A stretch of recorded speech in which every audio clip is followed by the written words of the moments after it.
And now it's time for our first guest. Samin Nosrat is a New York Times columnist, author, and chef who's taking over the culinary world.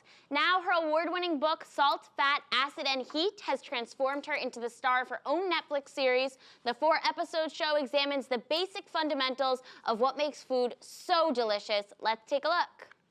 I've spent my entire life in pursuit of flavor. I've traveled the world to explore the things that define good cooking. Let me get some forks. No matter where I go, the same elements make food delicious. You're laughing and crying. Laughing and crying. That's pretty much the story of my life. Salt, fat, acid, and heat. Just 4 basic elements can make or break a dish.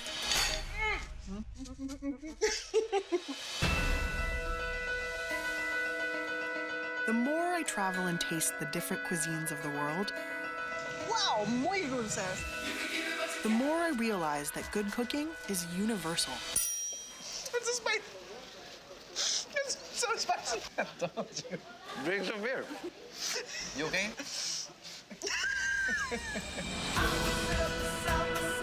Have you ever made short ribs? Never. And this is such a good lesson. It's a flavor bomb in your mouth. Oh, It's so good. I'm just gonna live here now, eat cheese and butter until I die. Be thoughtful. Wow, be curious. Good cooking is within reach for everyone.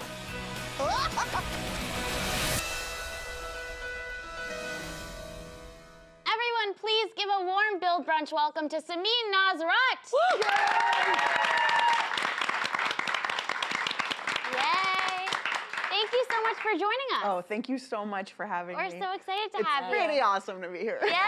So happy to have you here. So tell us about your show, Salt, Fat, Acid, Heat. So it's an adaptation of my book, which is just the philosophy of cooking that I came up with when I learned how to cook, which happened sort of accidentally in this wonderful restaurant called Chez Panisse in Berkeley. And I came there when I was in college. I didn't know anything about cooking. I knew a lot about eating. Me too. Yeah. And over time, like working with these amazing chefs constantly, I just picked up on the idea that we constantly were using these 4 elements to decide how to navigate our way through cooking. They didn't use recipes. They didn't, obsess over what temperature things were. We were just always tasting. And I realized if I could learn how to use salt, fat, acid, and heat, that I could make anything delicious. And so it took me about a year of practicing to get to that point. And one day I went up to the chef who was my mentor and I was like, oh, I figured this out. Like, I see a pattern, salt, fat, acid, heat. And he was like, yeah, duh, we all know. He's like, it took you that long? You were an English major, right? Yeah, I was an English major and I have always wanted to write. And so in my mind, I was like, this is gonna be a book. I'm gonna write a book about this one day, because if these guys know, and it took me this long to figure this out, but it's not written anywhere, then I wanna explain it to everyone so that they can understand. It just took me about 18 years to get from the idea to the book.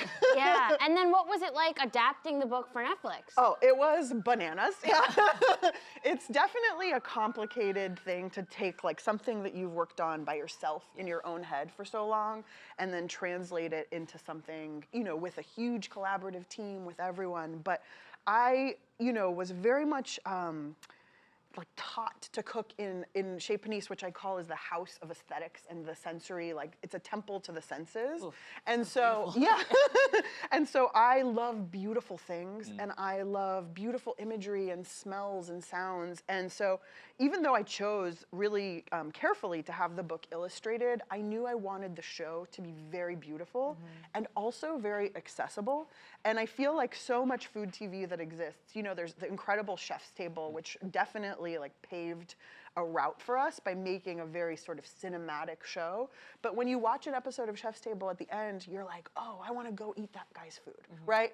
I wanted a show where it would be beautiful, but at the end you'd be like, I want to go cook that, and I can. And so we really worked hard to fill it with all sorts of different people that you don't necessarily always get to see and really make it feel empowering and accessible. Yeah, absolutely. That's like, I watched the episode where you're in Italy, and I remember watching you make the pesto by hand. And I remember having that exact feeling after. I was like, I should be able to do that. You are. I really want to do that, and it's on my list of Yeah, things. awesome. I'll check it. And what's so cool about this show, and what stands out, what I really like about it, is you travel. And I love that. So you not only get to see with great food, but you get to see the world. So what were your favorite places that you got to visit, or the ones that you learned the most from? Well, to me, it was probably the most meaningful to get to return to Italy. I lived there 13 years ago, and it had been such a long time since I went back. So to get to go back and remember, I couldn't believe how much Italian I still spoke, and get to see my old mentors there and my friends. So that was a really special one. In Mexico, we visited the Yucatan Peninsula, which was really amazing, and there were these incredible Mayan women who harvest this special kind of honey called melipona honey from these stingerless bees. So I feel like everywhere oh my gosh, and then we went to Japan and I wept in the soy sauce factory because like, and I asked the director, I was like, why didn't you use that scene of me crying? It was so emotional and moving. And she was like, you looked like an insane person. because like the guy, she's like, why were you crying? You know, the guy didn't speak any English. He had no idea why you were crying. Yeah. She's like, he was confused, and so, Mi piace mangiare gelato. oh, anch'io. That's all I know. That's awesome. You kind of just addressed, like culture plays such a big part in the show too. So how do you use like the, like influence the culture, but also with the recipes and making the food? I mean, to me, I think the thing I've learned about food, I've been cooking almost 20 years now, and like wherever I go, the most amazing thing is that people come together around food. And it really is, even for me in my own life, my family's from Iran. My parents came to the States before I was born, a few years before I was born. And my mom really wanted to instill in me and my brothers a sense of our culture and our traditions.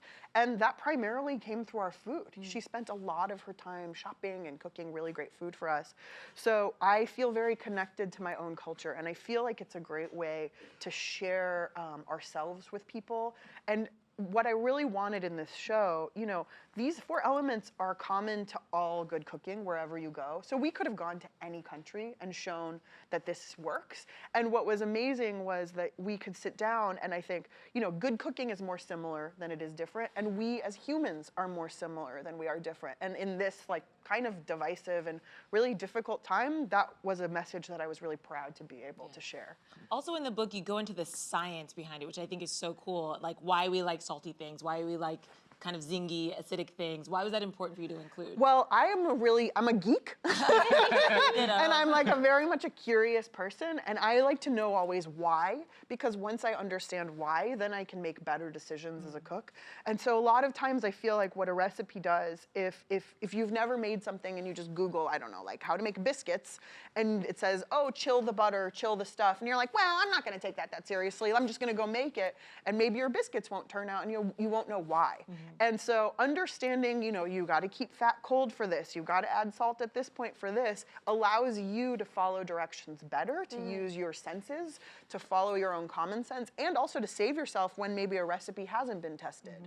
So for me, it's just about empowering people to make their own better decisions. And you also added like charts and diagrams to help people kind of step away from the recipes, which I love. Totally. For me, it's so terrifying to step away from a recipe. It is scary. It's because it's like it's holding your hand, and it feels like letting go of the training wheels or something. And so I think though it's a false sense of security a lot of the time, because recipes are sort of, I think of them as like a Polaroid picture. Do you guys know what a Polaroid is? Yeah. Those are like in again. So yeah. Yeah, back in the old times. Yeah. It's an instant. Sorry. Or, but it's My mom had one. No, we're too young for Wait, I that. don't know. Sorry, I'm sorry. I'm so old. Yeah. But I do think of it as a snapshot of like a moment in time. Samin Nosrat.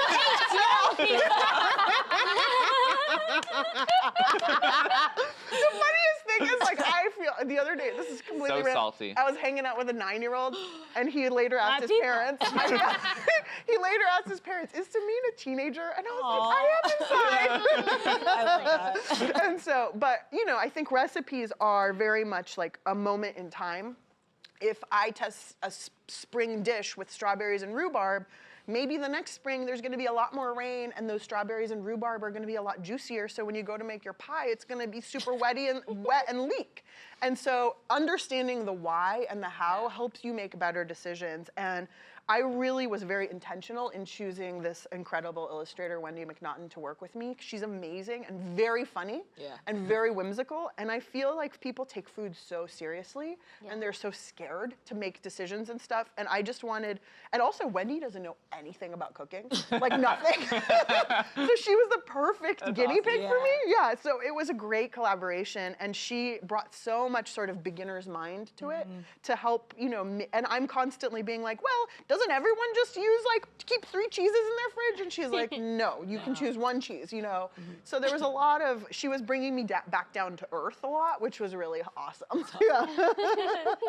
I love your vibe. You're so infectious with your passion and your curiosity, like the way you say things, you could tell that you're curious. So I want to know, like, what other hobbies and like passions do you have aside from cooking? Oh my God, okay. Oh God, I'm so excited. Yes.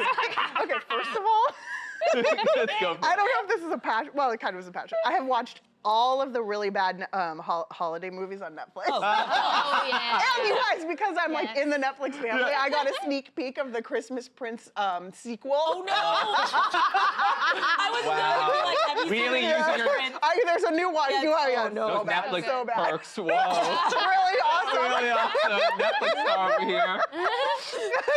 But I also, I mean, to be a little more serious, I really love gardening. And again, for me, gardening is very like trial and error. I used to be so afraid of killing plants.